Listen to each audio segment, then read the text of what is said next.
So, Antonio, Mm-hmm. you are currently watching, or in the process of watching, my favorite show of all time, Yes, I am. Avatar: The Last Airbender. Yes, that is correct. I watched most of it when I was a kid, but like through, Nickelodeon scheduling, I missed like almost the entire like third season. Yep, And I I did thought too. I missed more of the second season, but through watching it, I did not.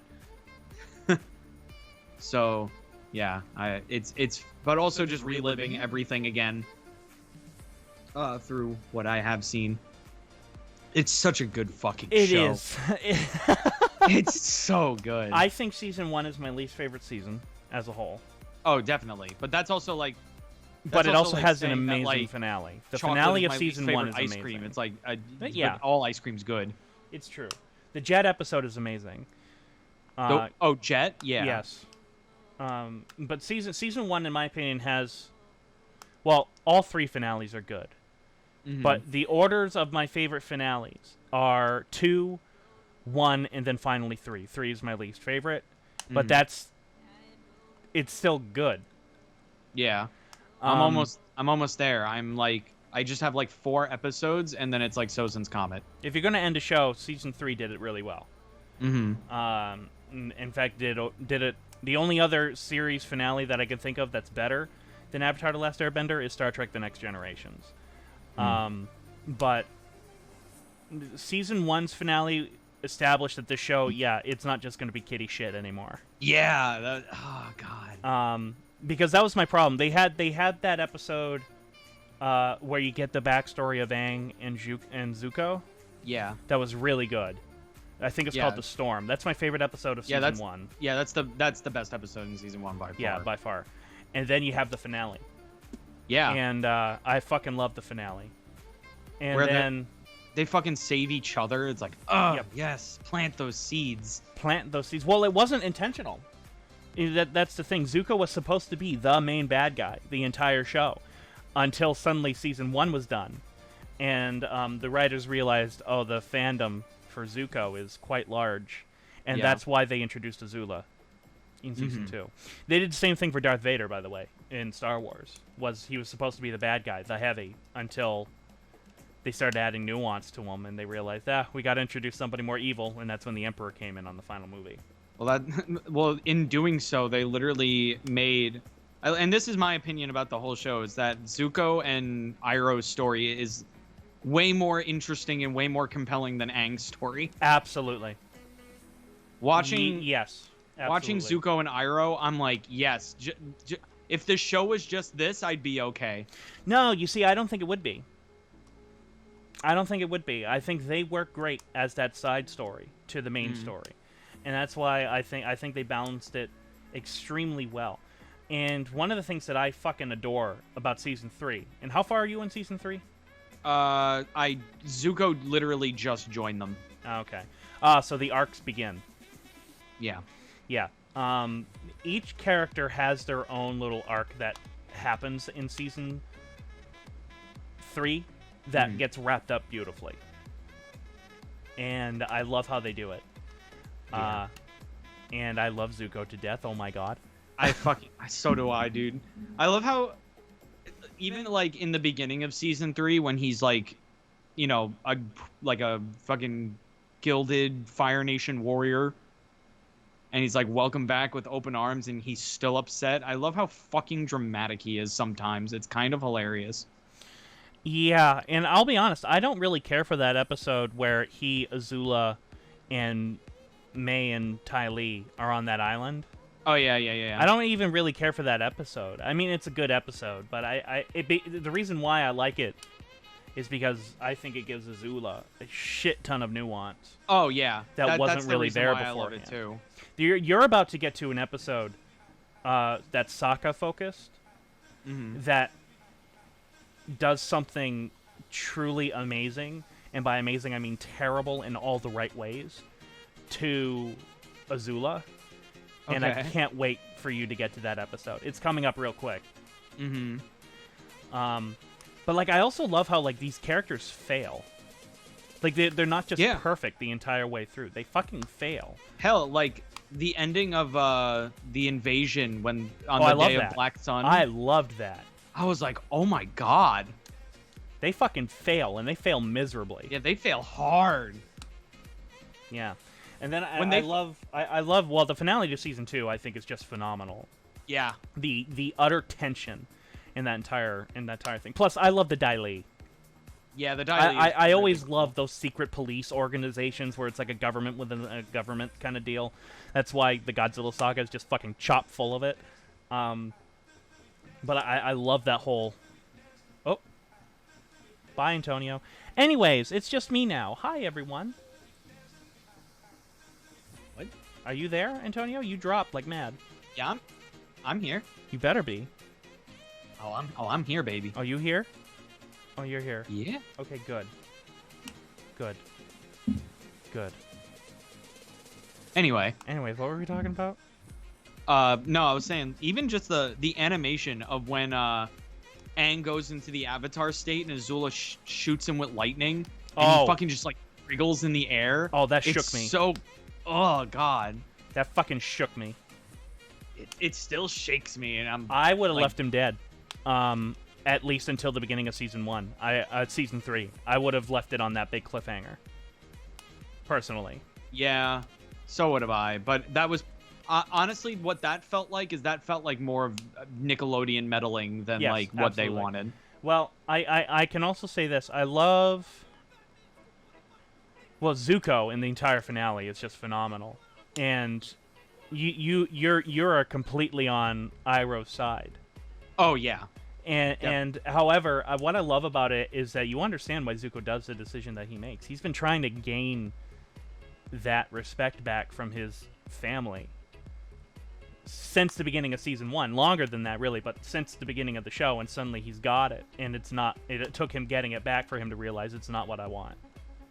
Yeah. And to me, it suddenly made perfect sense. And literally, like it's like the first or second episode of season 3. When Zuko like confronts Iroh for the first time, and like Iroh when just Iroh's cries. Iroh just turns says around, nothing, says nothing, and cries, and I'm like, oh Ah. my god! Oh, the show!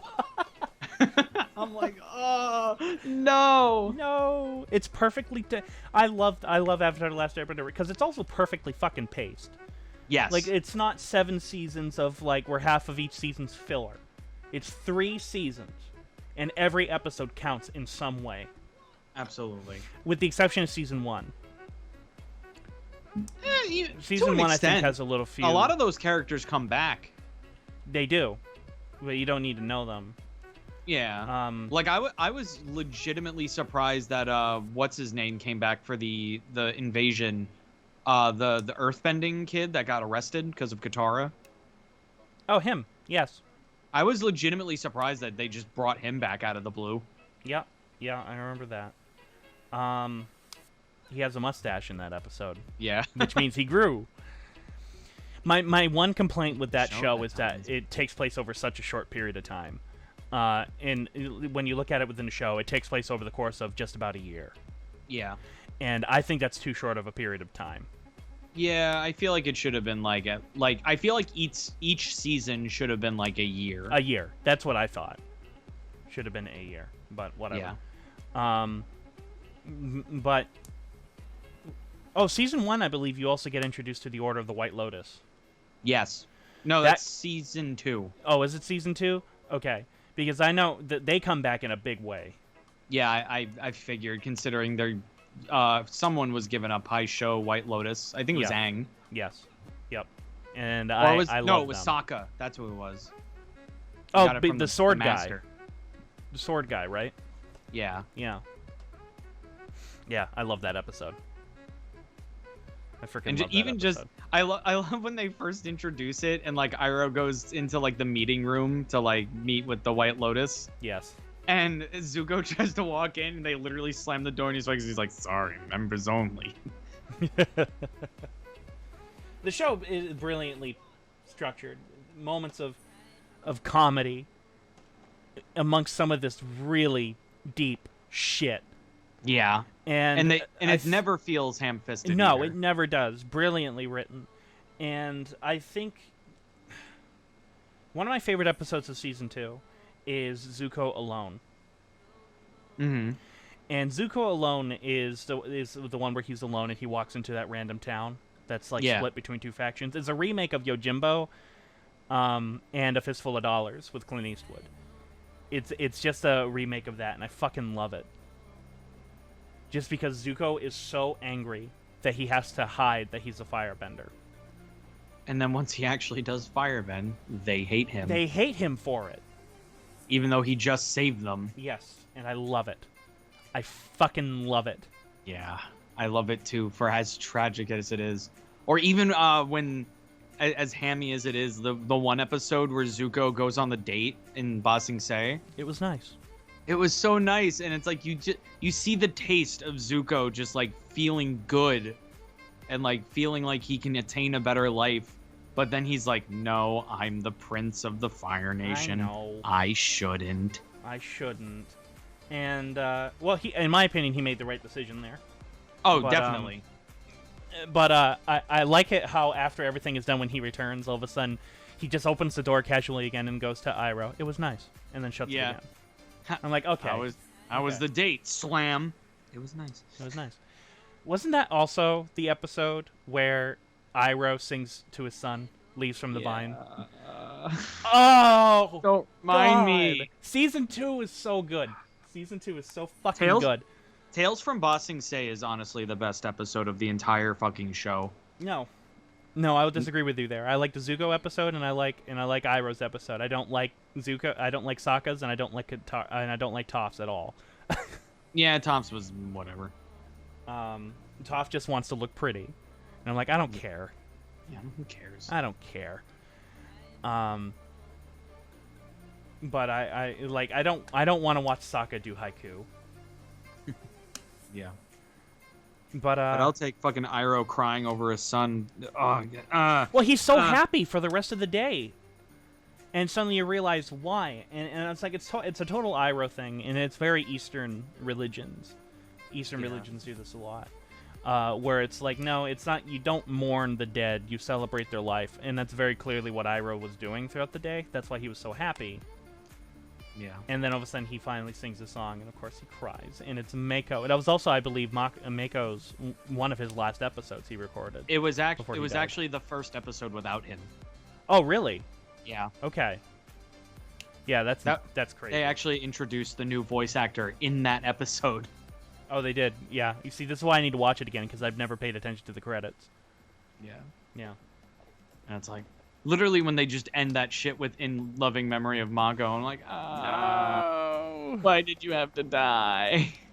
Well, that's why he doesn't speak much at all during season 3 as well. He speaks very little in all of season 3. Even then, though, like, the guy who replaced Mako does a really fucking good impression. He does a good job. There is a difference, but he does a very good job. He does a really good impression. Yeah. So much so that they hired him to be Aku in the new Samurai Jack season. Oh, really? I didn't know that. Yeah, it's the same guy because, Mako also did Aku. Yeah, I didn't know that. Cool.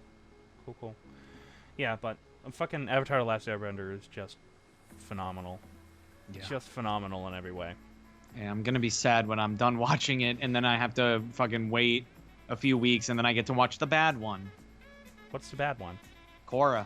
Korra's not bad. I love Korra. I've heard something, like, it's the thing of, like, I've heard some things that I really like, but then I've heard some things that are really fucking dumb. Here's what's gonna happen with Korra. Season 1 and 2 you're gonna select through. Then season 3 and 4 are gonna hit, and you're gonna love every moment. Okay. Season 3 and 4 of Legend of Korra are phenomenal. Are genuinely phenomenal. The fans agree. Kuvira, particularly in season 4, is one of my favorite characters of all time, and she is definitely one of my favorite antagonists of all time because she's not wrong at all. Well, that's like that's why I'm willing to give Korra like a chance, because I never actually gave it a chance. I'm just going off of like what I've heard from friends and online, just consensus in general. That's why I want to watch Korra, is because I want to like give it my own chance, because I don't like going off of the opinion of others. Season 2 is definitely the weakest. That I've heard. I've heard season 2 is definitely the weakest. but man, does it make up for it in season 3. The thing is that like I'm scared that when I go into Korra, I'm going to be too concerned of being like, yeah, but like what happened with Aang and Katara and Sokka and Toph and Zuko? They answer all that.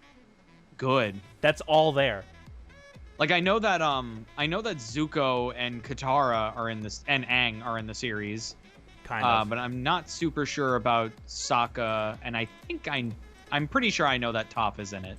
Yeah, Toph is in it. She's like an old ass Sokka lady. is not really in it. He's in a flashback where he is. It's good. It's okay. I like it. And the only reason why you know it's him because he says he has a boomerang. and I like that. That was a cool little Easter egg. But season fucking 4, man, of Legend of Korra, fucking awesome.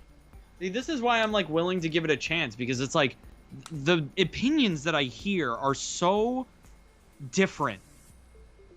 Yes. That I just need to know, because like on the one hand you say that like the first half of the show is garbage but the second half of the show it's is not great. Garbage. Or it's you know what I mean? Just like, okay. The first half of the show is okay and the second half of the show is great. To where like I'll talk with Peter and he says that the whole show is great. Well, that's because Peter's wrong. Yes, Peter is wrong about a lot of things. We're talking about the man who's watched How I Met Your Mother 9 times. Why? He has some fucking fascination with this show, and I don't know why. And honestly, I don't think he knows why either.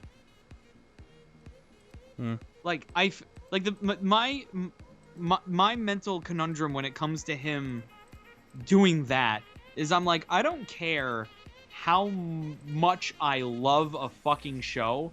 Like I love the shit out of like, for example, like Gravity Falls, right? Uh-huh.